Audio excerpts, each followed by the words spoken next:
Hello दोस्तों, नमस्कार। स्वागत है आपका हमारे चैनल कंपटीशन क्लासेस विद एके पर। आने वाली परीक्षाएं, चाहे वो यूपी पुलिस हो, यूपी टेट हो, सी टेट हो या अन्य कोई भी कंपटीशन एग्ज़ाम के लिए ये जीएस और जीके के 150 एमसीक्यू का दूसरा भाग लेकर आए हैं आपके लिए। पहले वीडियो में हमने 50 प्रश्न किए थे और इस वीडियो में हमने 51 से लेकर के 100 तक करेंगे और तीसरा वीडियो होगा 50 का। 150 प्रश्न हम 3 वीडियो में करेंगे। छोटे छोटे भागों में बांट कर रहे हैं। तो चलिए शुरू करते हैं प्रश्न संख्या 51 से। अगर अब तक आपने हमारे चैनल को सब्सक्राइब नहीं किया तो प्लीज़ पहले सब्सक्राइब कर लीजिएगा और बेल आइकन को भी दबा लीजिएगा। और वीडियो अच्छा लगे तो इसे लाइक और शेयर भी करिएगा। तो चलिए शुरू करते हैं। सबसे पहला प्रश्न है, निम्नलिखित भारतीय राज्यों में से किस एक का कुल वन क्षेत्र न्यूनतम है? इनमें से 4 में से कोई ऐसा राज्य है जिसका सबसे ज़्यादा अगर क्षेत्र पूछा जाए तो एमपी का है। एमपी में सबसे ज़्यादा वन क्षेत्र है, लेकिन सबसे कम जो है वो हरियाणा का है। तो सी विकल्प सही हो जाएगा। इसमें लगभग 3.59% के आसपास, 3.5% के आसपास ही वन है। संसार का सर्वाधिक सब्जी उत्पादक राष्ट्र, संसार का सर्वाधिक सब्जी उत्पादक राष्ट्र जो है वो चीन का प्रथम स्थान है। हमारा भारत दूसरे नंबर पे आता है। तो इसका उत्तर हो जाएगा ए।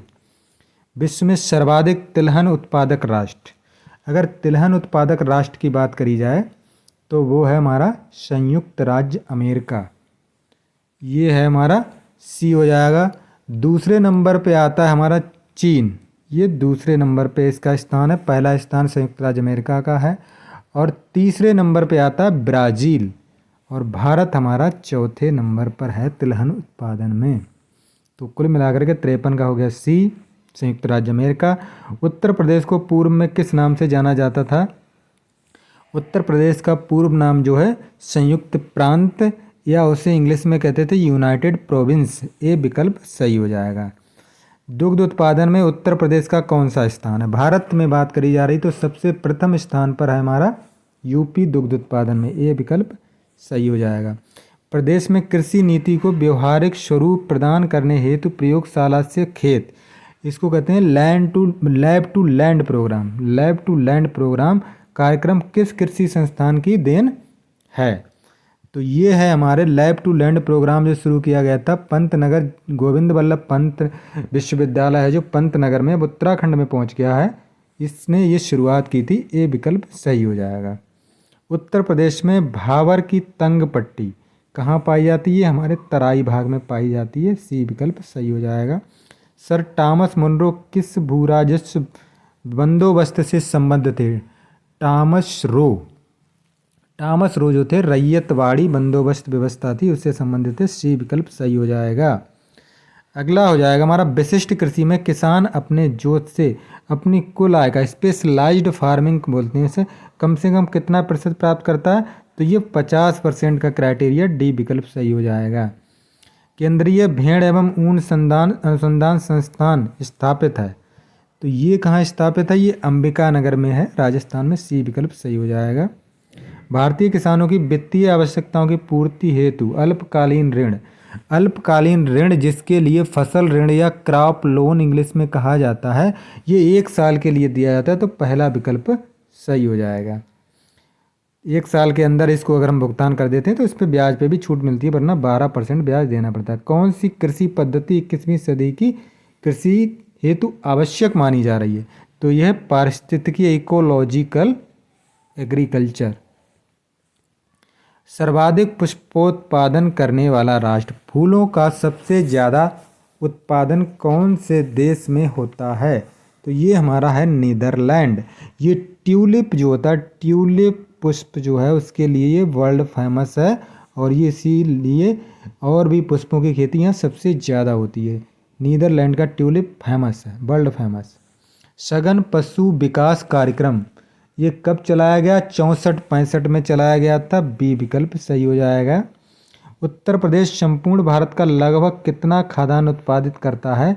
तो इसका हो जाएगा करंट की 2022-23 की बात करेंगे तो 19.87%। भारत के समग्र मछली उत्पादन में किस क्षेत्र का सर्वाधिक योगदान है? तो ये हो जाएगा हमारा अंतर्देशीय, ए विकल्प सही हो जाएगा। राष्ट्रीय ग्रामीण संस्थान नेशनल रूरल इंस्टीट्यूट जो है ये कहाँ स्थित है? तो ये स्थित है तेलंगाना के हैदराबाद में, ए विकल्प सही हो जाएगा। केंद्रीय विपणन समितियों का कार्यक्षेत्र कहाँ होता है? केंद्रीय विपणन समितियां जो होती हैं जो केंद्र स्तर पर ही राष्ट्रीय स्तर पर काम करती हैं, तो इसका हो जाएगा ए विकल्प। अगला हो गया वर्तमान में उत्तर प्रदेश का क्षेत्रफल। उत्तर प्रदेश का क्षेत्रफल 2,40,928 वर्ग किलोमीटर है, बी विकल्प सही हो जाएगा।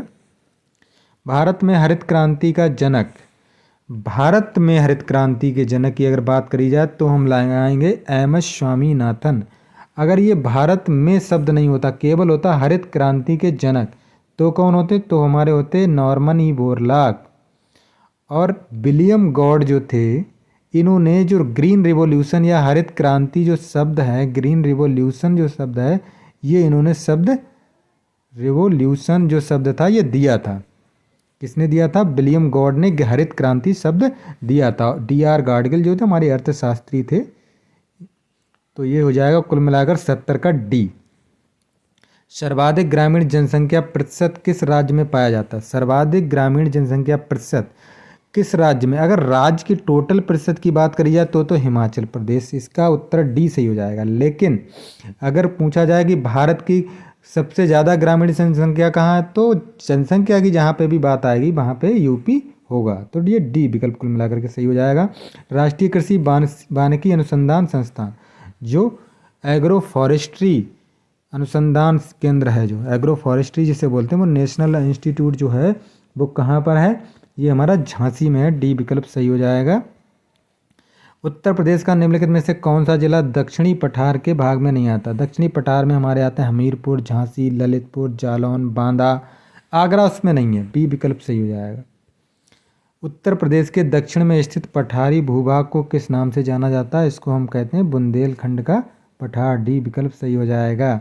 उत्तर प्रदेश निम्नलिखित में से किन अक्षांशों के मध्य स्थित है? तो उत्तर प्रदेश जो है ये 23 डिग्री 52 मिनट उत्तरी अक्षांश से 30 डिग्री 28 मिनट उत्तरी अक्षांश और 77 डिग्री 3 मिनट पूर्वी देशांतर से 84 डिग्री 39 मिनट पूर्वी देशांतर तक, पहला ही विकल्प सही हो जाएगा। अगला है 76। 76 का क्या हो जाएगा? उत्तर प्रदेश को कितने भूभागों में बांटा गया? तो ये 3 भूभाग हैं। उत्तर प्रदेश के हो जाएंगे 3 भूभागों में बांटा गया है, तो इसका उत्तर हो जाएगा बी। उत्तर प्रदेश के भौगोलिक क्षेत्र में सम्मिलित नहीं है तराई क्षेत्र, गंगा यमुना का क्षेत्र, बुंदेलखंड क्षेत्र, ये 3 भाग हो गए। नीलगिरी उत्तर प्रदेश का हिस्सा नहीं है। उत्तर प्रदेश का पूरब पश्चिम विस्तार, यानी पूरब पश्चिम की लंबाई उत्तर प्रदेश की, पूरब पश्चिम जो है वो पूरब पश्चिम उसकी कम है, पूरब पश्चिम ज़्यादा और उत्तर दक्षिण कम है, तो पूरब पश्चिम हो जाएगी हमारी 650 और उत्तर दक्षिण है 240। ये उत्तर दक्षिण का आ गया है। उत्तर दक्षिण कितनी लंबाई है? तो ये हो जाएगा 79 का डी, 240 किलोमीटर। उत्तराखंड के गठन 9 नवंबर 2000 को हुआ था। उससे पूर्व उत्तर प्रदेश जो था वो कब अस्तित्व में आया था? अभी तो अस्तित्व 2000, उसका स्वरूप जो आया 2000 में आया उत्तर प्रदेश का, लेकिन जो सिंहवत स्वरूप था वो कब आया था अस्तित्व में? तो ये आया था 1 नवंबर 1956 को, सी विकल्प सही हो जाएगा। 3 प्रमुख उर्वरक उत्पादक संस्थाएं जो इफ्को, क्रिप्को और IPL जो है द्वारा कृषकों को सामूहिक सुरक्षा चलाई जा रही योजना है, ये संकट हरण बीमा योजना, ए विकल्प सही हो जाएगा। बहुत ही प्रसिद्ध है ये। अन्न भंडारण हेतु अन्न में नमी कितनी होनी चाहिए? 12% से कम होनी चाहिए, तो वो सुरक्षित भंडारण होगा। Indian institute of forest management, Indian institute of forest management कहाँ स्थित है? ये हमारा मध्य प्रदेश के भोपाल में स्थित है, बी विकल्प सही हो जाएगा। सघन कृषि जिला प्रोग्राम, सघन कृषि जिला कार्यक्रम जो है, सघन कृषि जिला कार्यक्रम जो है 1960 में हुआ था, ए विकल्प सही हो जाएगा। भारतवर्ष में प्रथम कृषि विश्वविद्यालय की स्थापना कहाँ हुई थी? तो ये 1960 में हुई थी। पंडित गोविंद वल्लभ पंत जो उस समय उत्तराखंड में था, पंतनगर, अब उत्तर प्रदेश में था, अब उत्तराखंड में है, तो डी विकल्प सही हो जाएगा। पंडित गोविंद वल्लभ पंत कृषि एवं प्रौद्योगिक विश्वविद्यालय Pantnagar. Central arid zone research, इसको कहते हैं CAZRI, central arid zone research institute, इसको कह देते हैं कजरी भी। कजरी कहाँ स्थित है? तो कजरी जो है ये राजस्थान के जोधपुर में स्थित है। सी विकल्प सही हो जाएगा। अगला, अधोलिखित में शुष्क भार के आधार पर किसमें प्रोटीन सर्वाधिक मात्रा में पाई जाती है? देखिए इसमें एक लाइन आ गई शुष्क भार के आधार पर, तो शुष्क भार की अगर बात करेंगे तो सबसे ज़्यादा प्रोटीन हमारे मशरूम में होगी। अगर जनरली ये शुष्क भार शब्द ना आता तो इनमें सबसे ज़्यादा प्रोटीन हम लगाते सोयाबीन में, तो हो जाता हमारा सोयाबीन में। शुष्क भार के बेस पे आ रहा है तो डी विकल्प सही हो जाएगा। गुलाबी क्रांति, पिंक रिवॉल्यूशन जो है वो झींगा उत्पादन से संबंधित है। डी विकल्प सही हो जाएगा। 88 का हो जाएगा हमारा डी। उत्तर प्रदेश में तराई क्षेत्र में कौन सा जिला नहीं आता है? पीलीभीत आता है, गोरखपुर आता है, सहारनपुर नहीं आता है, लखीमपुर भी आता है, तो विकल्प हो जाएगा सी। 89 का हो गया सी। भारत सरकार द्वारा राष्ट्रीय किसान आयोग का गठन कब किया गया था? तो ये किया गया था, इसमें हालांकि इसमें बहुत सारी मांगे बाकी हैं, लेकिन ये नवंबर 2004 में किया गया था। डी विकल्प सही हो जाएगा। भूमि विकास बैंक निम्नलिखित में से किसका, LDB जिसे बोलते हैं, वो किसका अंश है? तो ये है सहकारी उधार ढांचा, कोऑपरेटिव क्रेडिट स्ट्रक्चर का ये अंश है, तो डी विकल्प सही हो जाएगा। विजन 2020 प्रपत्र किसके द्वारा तैयार किया गया था? ये तैयार किया गया था प्लानिंग कमीशन द्वारा, जिसको अब नीति आयोग बना दिया गया, तो सी विकल्प सही हो जाएगा। दुधवा राष्ट्रीय उद्यान ये उत्तर प्रदेश के लखीमपुर जिले में स्थित है। ए विकल्प सही हो जाएगा। क्षेत्रफल की दृष्टि से उत्तर प्रदेश का भारत में कौन सा स्थान है? जनसंख्या में तो प्रथम ही है, लेकिन क्षेत्रफल की दृष्टि से ये 5वां स्थान रखता है। डी विकल्प सही हो जाएगा।